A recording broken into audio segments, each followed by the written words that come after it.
मोदी पर दाग लगाओगे तो धोने के लिए दुनिया खड़ी हो जाएगी। अमेरिका से लेकर ब्रिटेन तक क्यों कहने लगे मोदी सब ठीक करते हैं। अमेरिकी विदेश मंत्रालय ने पाक पत्रकार की बोलती बंद की तो मोदी के दोस्त सुनक ने अपने सांसद को कहा दोबारा शक मत करना। अमेरिका भी पछता रहा उसने मोदी का वीजा क्यों रद्द किया था। ब्रिटेन को भी समझ में आ रहा मोदी के खिलाफ क्या चल रहा है। बीबीसी की डॉक्यूमेंट्री में कहां से पैसा मिला, कितना पैसा लगा, मोदी को बदनाम करने के लिए कौन एजेंडा चला रहा है। मोदी भारत को विश्व गुरु बनाना चाहते हैं, लेकिन मोदी का न्यू इंडिया कुछ लोगों की आंखों में क्यों खटकने लगा है।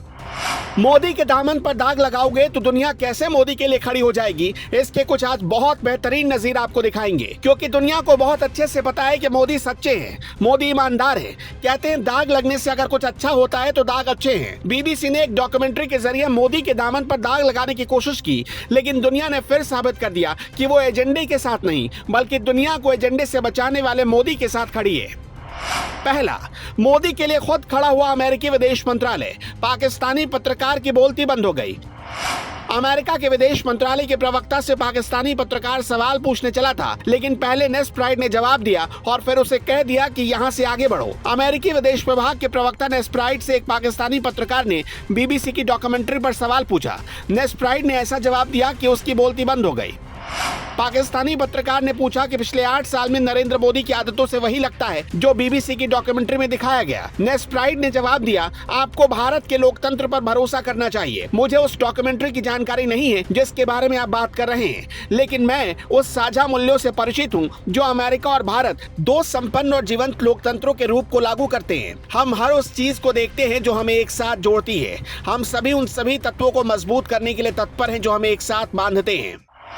शोले फिल्म में एक डायलॉग है, क्या सोचा गब्बर खुश होगा। पाकिस्तान को लगा था कि उसका पत्रकार ऐसे सवाल अमेरिका से करेगा तो उसके सवाल पर अमेरिका हाँ में हाँ मिलाएगा, लेकिन नेस्ट प्राइड ने तो उल्टा मोदी और मोदी के लोकतांत्रिक मूल्यों का वैल्यू समझा दिया।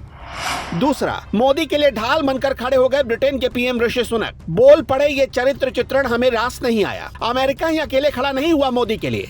भारतीय मूल के British prime minister Rishi Sunak भी दोस्त मोदी के लिए दिल से खड़े नजर आए। बीबीसी ब्रिटेन की एजेंसी है, लेकिन ऋषि सुनक को ये कहने में जरा भी संकोच नहीं हुआ कि हम किसी के चरित्र चित्रण का समर्थन सपने में भी नहीं करेंगे। और सुनक ने ये चलते फिरते नहीं कहा था, बल्कि ब्रिटिश संसद में पाकिस्तान मूल के इमरान हुसैन ने बीबीसी की डॉक्यूमेंट्री को लेकर मोदी पर झूठे आरोप लगाए थे। सुनक को यह बर्दाश्त नहीं हुआ। सुनक से वो सवाल जवाब कर रहे थे, बस वही सुनक ने ऐसा सुनाया कि इमरान हुसैन की बोलती बंद हो गई। तीसरा, मोदी के समर्थन में एक ब्रिटिश सांसद ने बीबीसी की खोल दी पोल तो एक ने बीबीसी के खिलाफ दर्ज कराई गैर जिम्मेदारी की शिकायत।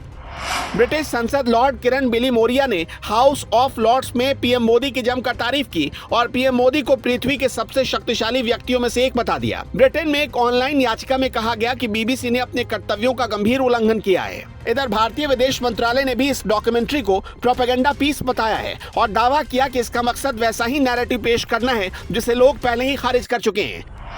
चौथा, पूरा राहुल खेमा बैठकर बीबीसी डॉक्यूमेंट्री की चालीसा गा रहा था। सरकार ने डॉक्यूमेंट्री पर बैन लगाया तो महुआ मित्रा से लेकर राहुल गांधी को मिर्ची लग गई। सब के सब मोदी को लोकतंत्र का पाठ पढ़ाने लगे थे, लेकिन उसी कांग्रेस के भीतर सीनियर लीडर एके एंटनी के बेटे अनिल एंटनी ने खुद मोदी का समर्थन कर दिया और डॉक्यूमेंट्री बैन को जायज ठहराया। फिर उसके बाद तो कांग्रेस के लोकतांत्रिक चरित्र का खुलासा हो ही गया। अनिल एंटनी का हाल ऐसा कर दिया गया कि उन्हें कांग्रेस से इस्तीफा देना पड़ा। पर अमेरिका हो या ब्रिटेन, ऋषि सुनक हो या नेस्ट प्राइड, सब के सब मोदी का दाग धोने के लिए एक साथ क्यों खड़े हो गए। आखिर क्यों अमेरिका को लगने लगा कि उसने ऐसे एजेंडा वाली रिपोर्टिंग देख और सुनकर मोदी को वीजा नहीं दिया था, तब उससे गलती हो गई थी। इसके पीछे एक और जादू है, क्योंकि मोदी को खुद भारत का सुप्रीम कोर्ट क्लीन चिट दे चुका है और अमेरिका या ब्रिटेन, दुनिया के हर देश को भारत के सुप्रीम कोर्ट और भारत की न्याय व्यवस्था पर मुकम्मल भरोसा है। देश की सर्वोच्च अदालत ने कहा कि मोदी का दामन पाक साफ है।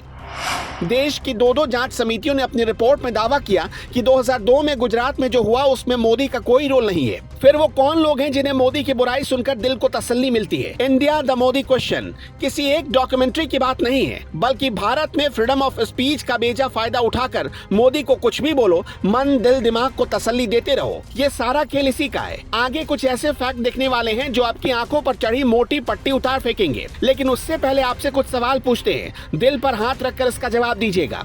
अगर आपके ऊपर किसी ने कोर्ट में झूठा आरोप लगा दिया तो आप उसके आरोपों को कितने साल तक बर्दाश्त करते रहेंगे? जब कोर्ट ने भी आपको मान लिया कि आप निर्दोष हैं, आपको बरी कर दिया, लेकिन फिर भी आपके ऊपर आरोप पर आरोप लगते जा रहे हैं, तो शायद एक वक्त ऐसा आएगा जब आपका धैर्य जवाब दे जाएगा। लेकिन सोचिए, मोदी पूरे 20 साल तक उस घूंट को पीते रहे और एक बार फिर किसी को कुछ नहीं कहा। मोदी की इमेज खराब करने की कोशिश आज की नहीं है, 2004 से होती आ रही है। गोधरा मामले पर दूध का दूध और पानी का पानी हो सके, इसके लिए हाई कोर्ट के निर्देश के बाद तत्कालीन गुजरात सरकार यानी कि मोदी सरकार ने नानावटी आयोग का गठन किया था। नानावटी आयोग अब इसकी जांच कर ही रही थी कि मोदी को बदनाम करने के लिए लालू यादव ने एक अलग आयोग का गठन कर दिया। बाद में ये मामला गुजरात हाई कोर्ट पहुंचा और गुजरात हाई कोर्ट ने भी मान लिया कि लालू यादव और तत्कालीन रेल मंत्रालय ने जिस आयोग का गठन किया था वो असंवैधानिक था। नानावटी आयोग की रिपोर्ट में भी नरेंद्र मोदी को क्लीन चिट दे दी गई। इस आयोग को सरकार गवर्न नहीं कर रही थी, बल्कि खुद सुप्रीम कोर्ट के रिटायर्ड जस्टिस जीटी नानावटी और justice Akshay M Mehta lead कर रहे थे।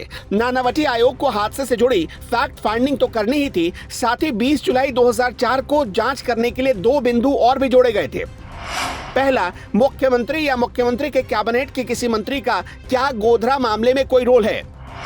दूसरा, इस हादसे में मुख्यमंत्री, किसी मंत्री, किसी पुलिस अधिकारी या किसी पॉलिटिकल या नॉन पॉलिटिकल ऑर्गेनाइजेशन का कितना रोल है? समिति ने खुद अपनी रिपोर्ट में नरेंद्र मोदी को क्लीन चिट दिया, बीजेपी को भी क्लीन चिट मिला था। नरेंद्र मोदी के साथ हरेन पांड्या, भरत बारोट, अशोक भट्ट को भी राहत मिली थी। 24 जून 2022 को खुद सुप्रीम कोर्ट ने माना था कि गोधरा मामले में नरेंद्र मोदी के खिलाफ बहुत सारी कॉन्स्पिरेसी क्रिएट की गई। तीस्ता सीतलवाड़ को इस मामले में सलाखों में भी जाना पड़ा, पर अब भी बीबीसी की डॉक्यूमेंट्री इस कॉन्स्पिरेसी को हवा देने के लिए की जा रही है। मोदी भारत को विश्वगुरु बनाने के मिशन पर हैं, लेकिन कुछ विदेशी ताकतें ऐसी है जो मोदी के इस मिशन में खलल डालने की कोशिश कर रही हैं। बीबीसी ने 2002 के मामले को फिर से हवा देकर इसे साबित कर दिया है। लेकिन इसके पहले मोदी 20 साल से खामोश थे, क्योंकि मामला सुप्रीम कोर्ट में था और मोदी का भरोसा है भारत की न्यायपालिका में। लेकिन अब जबकि सर्वोच्च अदालत ने क्लीन चिट दे दी, तब मोदी भला कैसे चुप रहेंगे?